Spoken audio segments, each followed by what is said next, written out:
Hello everyone, তোমরা সবাই কেমন আছো? আশা করি সবাই ভালো আছো। আমিও ভালো আছি। আমি রূপা সন্দীপস চ্যানেলে তোমাদের সবাইকে স্বাগত জানিয়ে আজকের ব্লগ শুরু করছি। আশা করি তোমাদের ভালো লাগবে। ভালো লাগলে like, share, comment, subscribe please করো। তো সোমবারের ব্লগ তোমাদের কাছে নিয়ে চলে এসেছি। দেখো, সোমবার সকালবেলা চলে এসেছে আমাদের এই মানে বাড়ির পাশেই নারকেল গাছটা, ওই গাছটা কেটে দেবে। কারণ কেন বলো তো, মানে ঝড় হলে না ভয় লাগে ঘরের উপর না পড়ে যায়। কারণ আমফানের সময় এই গাছটাই, আর একটা কি হয়েছিল বলো তো, আমফানের সময় এই গাছটাই আমাদের হচ্ছে ছাদের উপরে আর একটা শাল গাছ ছিল, সেই শাল গাছটা পড়তে বাঁচিয়েছিল। কিন্তু এই সেদিনকে যে বাজ পড়েছিল না, জানি না বাজ ওইটার উপর পড়েছে কি না, কিন্তু পাতাগুলো হলুদ হলুদ হয়ে যাচ্ছে, শুকিয়ে যাচ্ছে, তাই জন্য গাছটা কেটে দিয়ে দিল। তো সেই আমরা তাই জন্যে উঠানেই দাঁড়িয়ে রয়েছি।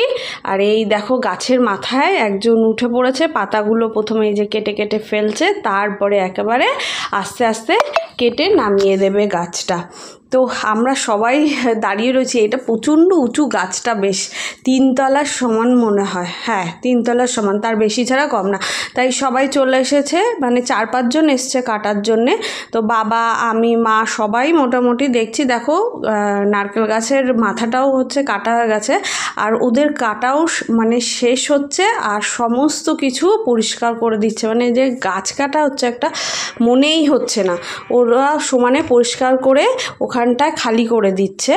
আর সুন্দর করে বেশ কেটে কেটে নামিয়ে ফেললো। দেখো ওর উপরে ওরা কিভাবে ঝুলছে, ওদের জীবনটা সত্যি নিজের হাতের মুঠোয় নিয়ে গাছে ওঠে। তো যাই হোক, গাছটা কেটে কেটে নামাচ্ছে। প্রথমে কুড়োল দিয়ে কাটলো, তারপরে মেশিন দিয়ে কেটে নেবে।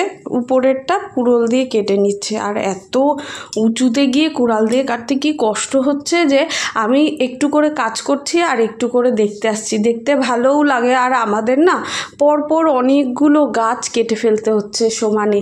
আমফানের পর থেকে সমানে যে গাছ কাটা আরম্ভ হয়েছে, একটার পর একটা গাছ পড়েই যাচ্ছে। শাল গাছ পড়লো, তেঁতুল গাছ, তারপরে হচ্ছে কদম গাছ, আরও নারকেল গাছ, সুপারি গাছ, এরম পরপর করে কাটাই হচ্ছে। আম গাছ, এরমভাবে কেটে কেটে প্রচুর গাছ কাটা হয়ে যাচ্ছে।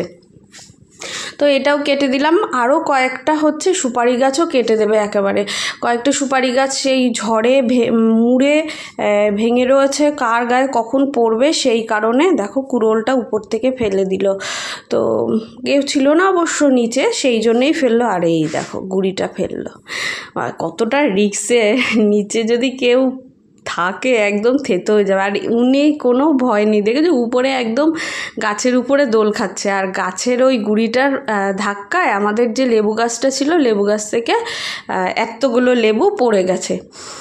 আর এই যে মা এদিকে ডাকছে বাবাকে, না কাকে যাই হোক ডাকছে, হ্যাঁ বাবাকেই ডাকছে, কি কথা বলবে। আর রিবু তো ভয়ে আসছেই না। আর আস্তে আস্তে দেখছো মেঘটা কেমন মেঘলা হয়ে যাচ্ছে, আস্তে আস্তে মেঘলা হয়ে আসছে। আর তাই জন্য আরও তাড়াতাড়ি করছে, তাড়াতাড়ি করে গাছটা কেটে ওরা বেরিয়ে যাবে। তারপরে আরও কোথায় কাজ বাজ থাকলে কাজ করবে। আর এই দেখো, তারপরে আমি অনেকটা টাইম আর আসিনি, দেখি অনেকটা পুরোটাই গাছ প্রায় কাটা হয়ে গেছে, শুধু গোড়াটা বাকি। আর একেবারে গোড়াটা কেটে গোড়াটাও তুলে দিয়ে যাবে। আজকে আর গোড়াটা তুলবে না, কালকে তুলবে। তো সবাই মিলে একেবারে দর্শক হয়ে হা করে রিভিউ এখানে এসে দেখছে, আর যে নাচানাচি করে বেড়াচ্ছে। ওর আর কি কীর্তি, ওর তো বেশ ভালোই আনন্দ হচ্ছে। সবাই এসছে আর হচ্ছে তাদের সঙ্গে বকর বকর করে যাচ্ছে।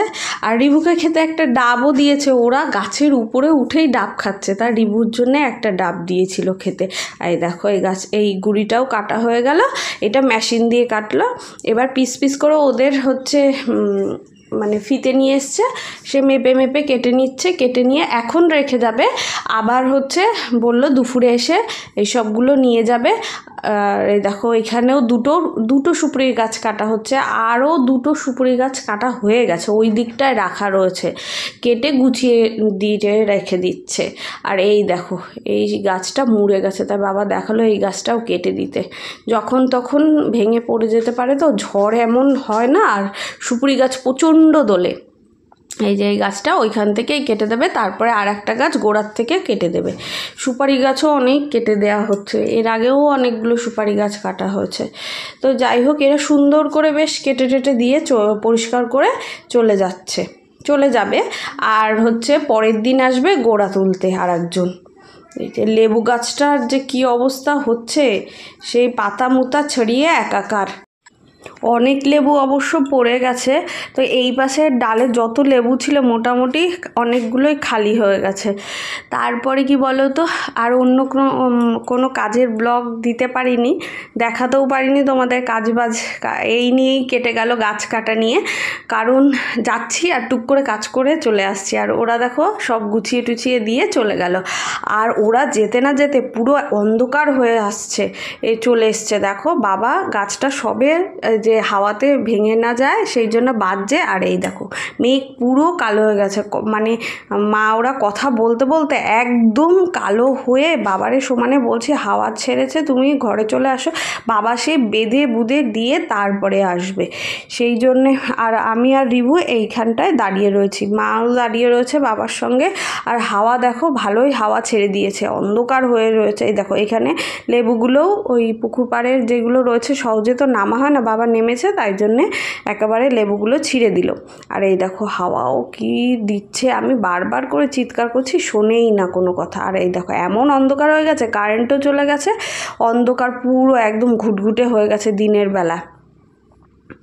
ঘরের ভিতরেও মানে দেখাই যাচ্ছে না, এরকম অবস্থা। আর কিন্তু বেশি বৃষ্টি হয়নি, একে অন্ধকার হয়ে গেছে এখন, শুধু মানে একটু কিছু হলেই অন্ধকার হয়ে যাচ্ছে। কারেন্ট চলে গেলে তো আরও ঘুটঘুটে অন্ধকার। সবই রান্না প্রায় হয়ে গেছে, মা করছে, আর শুধু ইলিশ মাছটা করবে, তাহলেই কমপ্লিট হয়ে যাবে। তো আজকের ব্লগটা এখানেই এরমভাবেই শেষ করছি। টাটা।